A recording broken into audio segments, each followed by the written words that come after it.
Hi everyone, welcome to another video. Thanks for tuning in. Today we're going to be discussing a more psychological factor when it comes to weight loss, and I think it's probably the most important factor when it comes to weight loss, or really just any sort of goal that a person has when it comes to body composition. So it could be weight gain. I'm going to be focusing on weight loss, but of course you can certainly 100% apply this to weight gain if you have trouble gaining weight. So, that said, this is also congruent to my off-the-cuff video, which is with my physique update, with my weight loss journey that I went through, and just explaining some of the psychology, which is going to be unique because usually I know on the introduction it says, physiology, psychology, etc., etc. Well, I don't really focus on the psychology aspect that much, mainly because I really don't care that much, but psychology is an important aspect to humanity and understanding mentality and understanding all kinds of different aspects to, well, the human body. And I don't want to completely ignore it, so, and this is an extremely important video when it comes to dieting. Anybody that wants to, again, gain weight or lose weight, this is probably the most important factor that a person needs to consider. And this isn't like some clickbait, I'm frank, this is exactly what I believe. So anyways, this is going to be a more psychology-based video. I hope that you find it informative, and yeah, if you do find it informative, then please subscribe and be sure to take advantage of the menu system if you don't want to watch the entire video. Okay, that said, let's get started, shall we?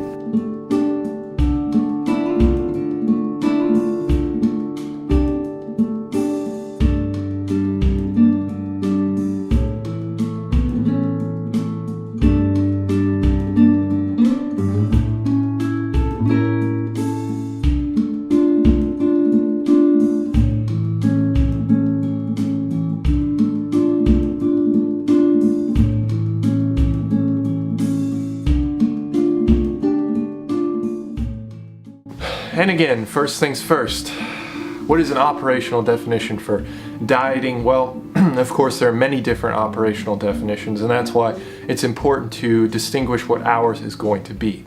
Ours is going to be basically a start and end date in terms of a weight loss or weight gain cycle. We're going to be focusing on weight loss, but again, this is completely applicable to a person that needs to gain weight as well.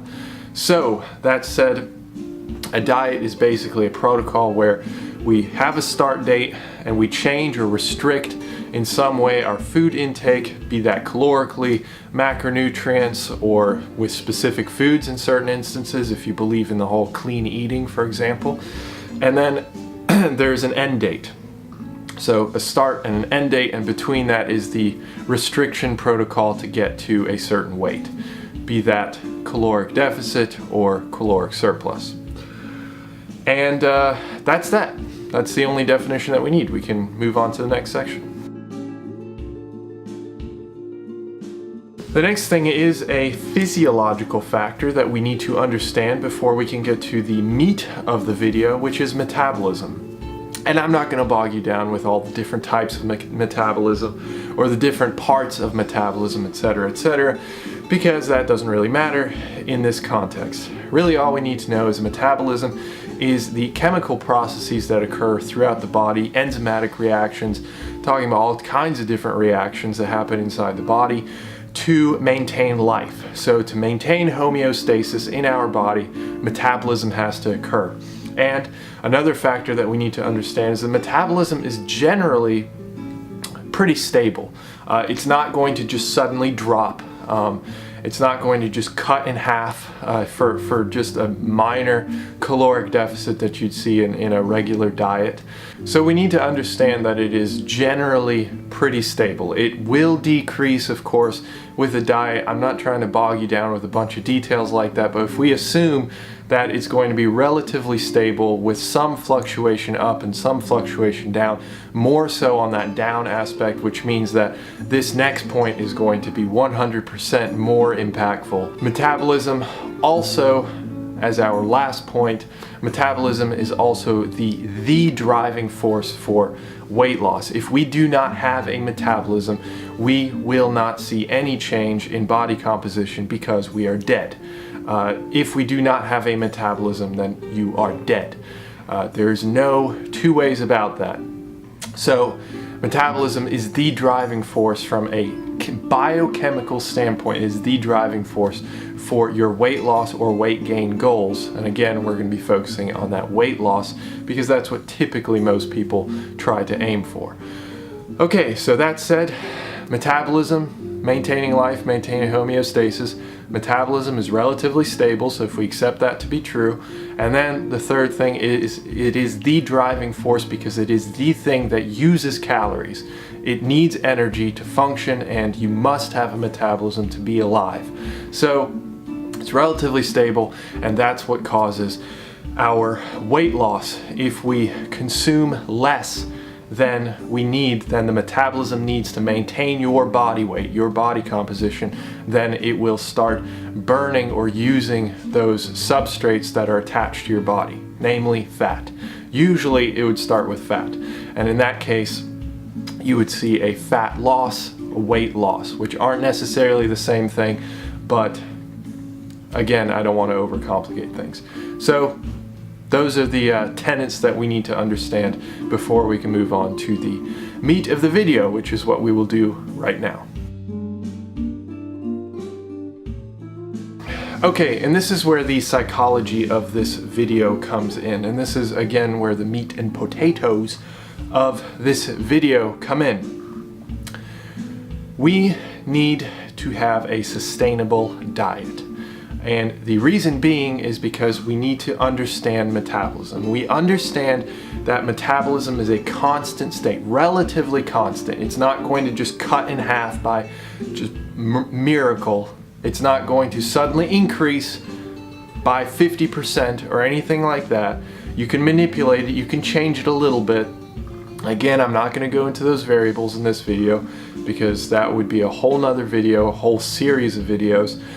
But if metabolism is relatively stable and it stays that way for a very long time, for the entirety of your life basically, then something that you do has to be enacted on it to then force your body to lose weight.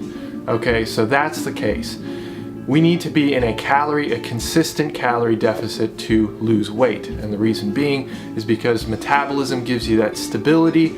And if you eat at that stable point, those calories, which are equated to energy, if you consume at your metabolic maintenance level, meaning you will not gain weight and you will not lose weight, then you are eating at maintenance. Okay, so that's good. But we need to lose weight, we need to eat under maintenance, which means we eat fewer calories, which then our metabolism stays relatively stable, but our calories start cutting down. So that means then we have this discrepancy between these 2 points, and that is where weight loss occurs, because the body has to make up for that, and the way it makes up for that is by tapping into stored energy. So this small part, this small discrepancy between metabolism at maintenance, which it always has to stay at maintenance, it's always going to be at maintenance because it needs to maintain homeostasis, okay? Homeostasis is the thing that metabolism is there for, and if it does not do that, you are dead, or you are dying, or you will be dead soon.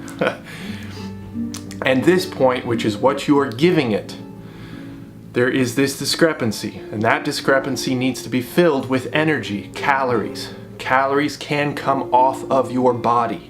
You have fat all over your body. As much as you may not want to admit it, you have fat all over your body. And that fat starts getting consumed, starts getting released to fill that discrepancy back up to maintenance so that metabolism is fulfilled. However, then you lose fat, okay? So you lose weight. So that is what we need to understand first. From a physiological standpoint, that is the case. However, from a psychological standpoint, and this is why this is so important, because from a psychological standpoint, that means that we cannot have an end date to our diet. And I know that sounds absolutely ludicrous and scary to think that, wow, so I'm never going to be able to stop my diet. Because that's essentially what I'm saying. Within a certain level of variability, which again, I'm not going to bog you down with, but the diet cannot stop. So if we think of the traditional term for dieting of a start and an end date, that is not applicable. Unless you just want to lose weight for a particular event, like a wedding or an anniversary or anything like that, or going to the beach, then you can have an end date and you will maintain that weight loss for a week, a couple weeks, a couple months. But inevitably you will have that rebound in weight because you're eating at ad libitum, which means that you are consuming whenever you would like. Your diet has ended, therefore this restriction between the start date and the end date is over, meaning that discrepancy between maintenance metabolism and your caloric consumption is no longer there. So now you are eating, most likely you will be eating over maintenance, and in this case this discrepancy now puts on fat, puts on body weight onto your body. So that means that when you stop your diet, you will be regaining that weight, and that is overwhelmingly true for a vast majority of people, that the hundreds of millions of people that have tried to diet. You have a start date, you have an end date or an end goal, for example, and then you stop, you bump your calories right back up because you're not restricting yourself, you're not being conscious of it anymore. So then you start creepily gaining that weight up, or even in a few days or a few weeks, you can go straight back to where you were, which is pretty depressing if you spent like 12 weeks dieting, for example, or 8 weeks, or however long it's been. So in terms of if you have a goal just because you want to look good for a specific event, that's fine. A diet, a traditional diet will work. Might not be the healthiest option, especially from a mental standpoint, but it will work, okay? But in terms of maintenance, which is the most important part, especially for a person who cares about their health, or a person who just wants to lose weight. They just want to lose weight, they want to look better, they want to feel better, but they want to maintain that weight. A diet will not work. You cannot end this diet. We would need to redefine the term diet. So there will be a start date, there will always be a start date, but this end date, we need to get rid of it. It needs to just be a continuous flow. But that doesn't necessarily mean that we need to have this decrease in discrepancy. What we need is to maintain this restriction. We need to, and I don't really like the word restriction in this case, more a level of consciousness over what you're consuming, how much you're consuming, what types of foods you're consuming, things like that. That's probably a more appropriate way of looking at it. So that means that a diet has to have a certain level of sustainability. And this is where the entire video is going. This is where I'm trying to get. The question you should be asking yourself is, can I see myself doing this for the rest of my life? Because the change that you enact at the start, which is giving you results, that needs to be something that you need to be able to do for the rest of your life. Because the moment you stop that change, the moment you stop that manipulation and do no longer force your body to decrease its calories, so to expend its calories is a better way of putting that, then you will see no more weight loss, or in most circumstances you will see a regain of that weight loss. So you will regain that weight and maybe even add a little more weight from after your diet is over. So the sustainability, it needs to be something, again, that you can do for the rest of your life. So, and this is the main point, there are two different I was about to say two like this. What is this? Two circumstances. One, you can pick the most efficient diet. So something that will have rapid weight loss, which is fantastic. You're seeing results, you're feeling good. Yeah, all right, awesome. That's great. You get to that end point, and maybe if you just want to get to that end point just for that one day or for that week, that's fine. That might work. But when it comes to sustainable, the most efficient diet is not the most efficient diet, because the most efficient diet is the most sustainable diet. And it's hard to place sustainability over efficiency, so it needs to be an effective diet, so an efficient diet, but it also needs to be a sustainable diet. So what am I trying to say? I'm trying to say that if you look at a collection of diets or a collection of nutrition protocols, so a way of living your life, it should be a change in lifestyle. It should be a change that you can genuinely see yourself doing for the rest of your life with a certain level of happiness. It needs to offer you the results that you want, not necessarily in the fastest way, and most likely it won't be the fastest way, and you need to be okay with that. You need to be okay with the fact that it might take you months and months and months, or even years, to get to your end goal, but once you reach that end goal, you've gotten so used to that diet, you've gotten so used to that lifestyle, it's a breeze to just continue it. So then that maintenance will be much, much, much easier, because you're not sitting there grilling yourself trying to wait for 3 days. Oh, I get to have my cheat meal. Oh, I get to have my cheat day, whatever it is, you know? So sustainability, that is the first question you need to ask yourself.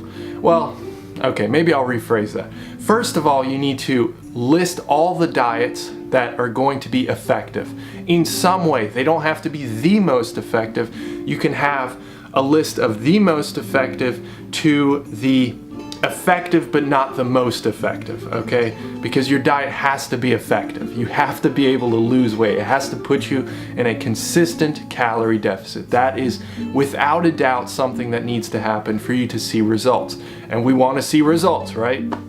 So that's point number one. Then point number two is you need to eliminate. You need to be true to yourself, and you need to eliminate all diets that have you at a point where you would have to make these massive sacrifices to who you are.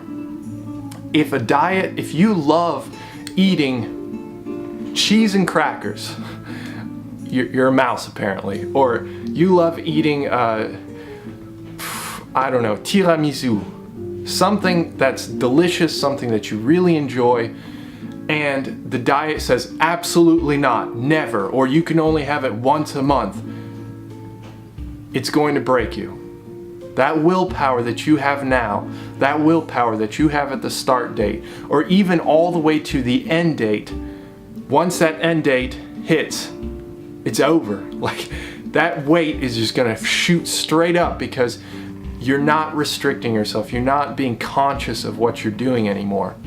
And that is something that you need to always be able to sustain.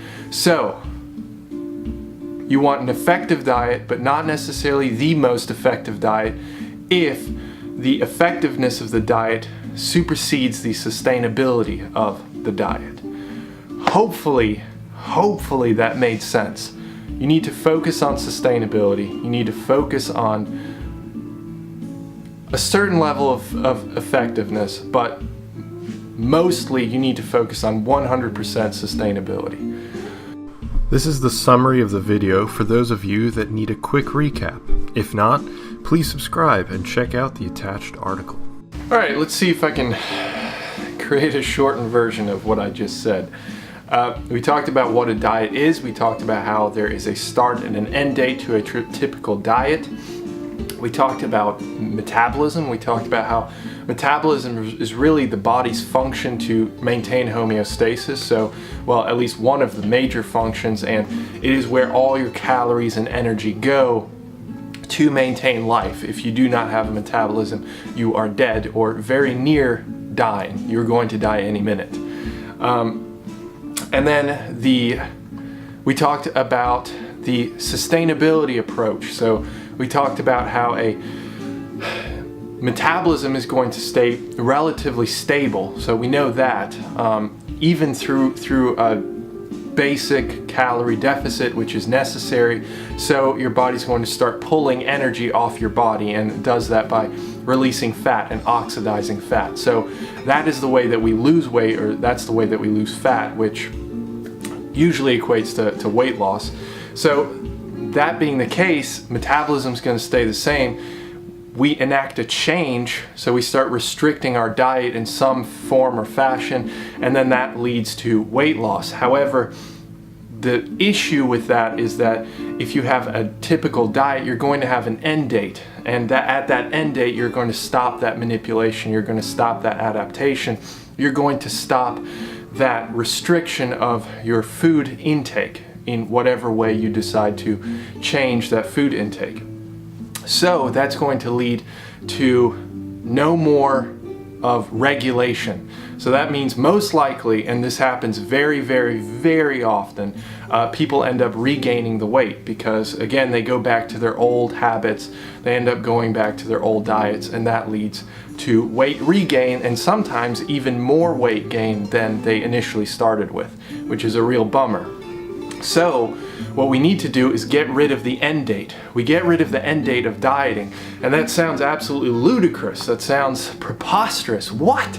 I can't diet for the rest of my life? Well, that's because you're looking at dieting in the wrong light. You are not looking at dieting in a healthy, constructive, sustainable manner, and that's the big key word, sustainability. We need to be able to look at a variety of diets and understand that while a diet might be the most effective and it might get you the most rapid weight loss, that does not mean that it is the best diet. It, as a matter of fact, most likely is not. You need to pick a diet that is yet still effective, so you will still see that weight loss, but you will never have to end it. It is not something that will end. Once you've reached your maintenance, you will continue. Once you reach your end goal, you will continue and try and just maintain that weight loss. And the only way you do that is by maintaining that restriction or maintaining that conscious effort on your manipulation of your food intake. So you need to always be conscious of your food intake in whatever way that you decide, and that would be that diet. So picking a diet that is still effective, so it's still giving you that weight loss, but it's something that you can see yourself doing for the rest of your life. And that's the key, sustainability. You need to be able to see yourself doing that diet for the rest of your life. If you cannot see yourself doing that diet for the rest of your life, you will fail. You will fail, okay? All right, so that was the video. That's, of course, I've got my article linked below. I don't have as many scientific sources for this one because it's more psychology. I've always considered psychology more of that soft science. No disrespect to psychologists, I have a psychology degree, but I don't see much hard science on a lot of this. Although the weight loss stuff, weight regain, there's plenty of science on that. Physiology, nutrition, all kinds of journals have covered that. So there is research on that. If you want to check out the article, it is linked below. And if you found the video informational, if you found it useful, if you disagree with me, please comment below. I would love to hear your opinion. And if you did find it informational, then I would absolutely love it if you shared the video, if you subscribe to this channel, because I do put a lot of work into my articles and my congruent videos with everything I put into this along with my schoolwork. So I would really appreciate it if you subscribed, shared, liked the video. Okay, so with that said, I will catch you in the next video. I sincerely hope you have an awesome day. See ya.